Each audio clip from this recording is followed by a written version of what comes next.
Radio 5.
Kur viņa galvenais konkurents bija komiķis, tepies par atkritumu urnu.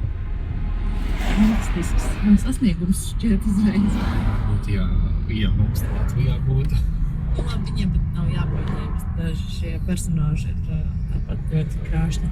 Vēlēšanas notika pēc tam, kad Farāžs bija atkāpies no Klantonas parlamenta deputāta amata, tādējādi izraisot atkārtotas vēlēšanas.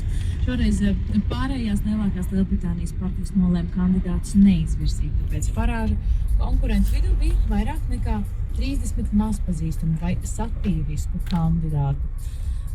Count Bainface ir komiķa Džona Hārvija radīts satīrisks tēls, kurš Lielbritānijas vēlēšanās kandidēs jau vairākas reizes. Viņa priekšvēlēšana programma ir apzināti absurda. Tajā, piemēram, solīts nacionalizēt dziedātāju Adeli un samazināt pašu vēlētāju nodokļus, vienlaikus palielinot tos visiem pārējiem. Auč! Tomēr viņa politiskās problēmas ar šīm vēlēšanām nebeidzas. Pēc kampaņas atsāksies arī parlamentārā izmeklēšana par Farāžu un viņa partijas finansēm. Ja tiks konstatēti pārkāpumi, teorētiski varētu tikt izraisītas vēl viens atkārtotas vēlēšanas. Ārprāts, un tad tur būs konkurē. Ar divām izkastēm. Britu humors jau šeit ir nākamajā vietā. Arī par to, par ko nevajadzētu tik ļoti jokot. Šis cilvēks tas viens nopietni. Tas viens nopietnis arī turpinājums 5. ātrumā, jo es pavisam drīz dzirdēšu tev kaimiņu būšanu. Mums ir svaiga jauna mūzika no Lietuvas un Igaunijas, bet pirms tam vēl izskan mūzika.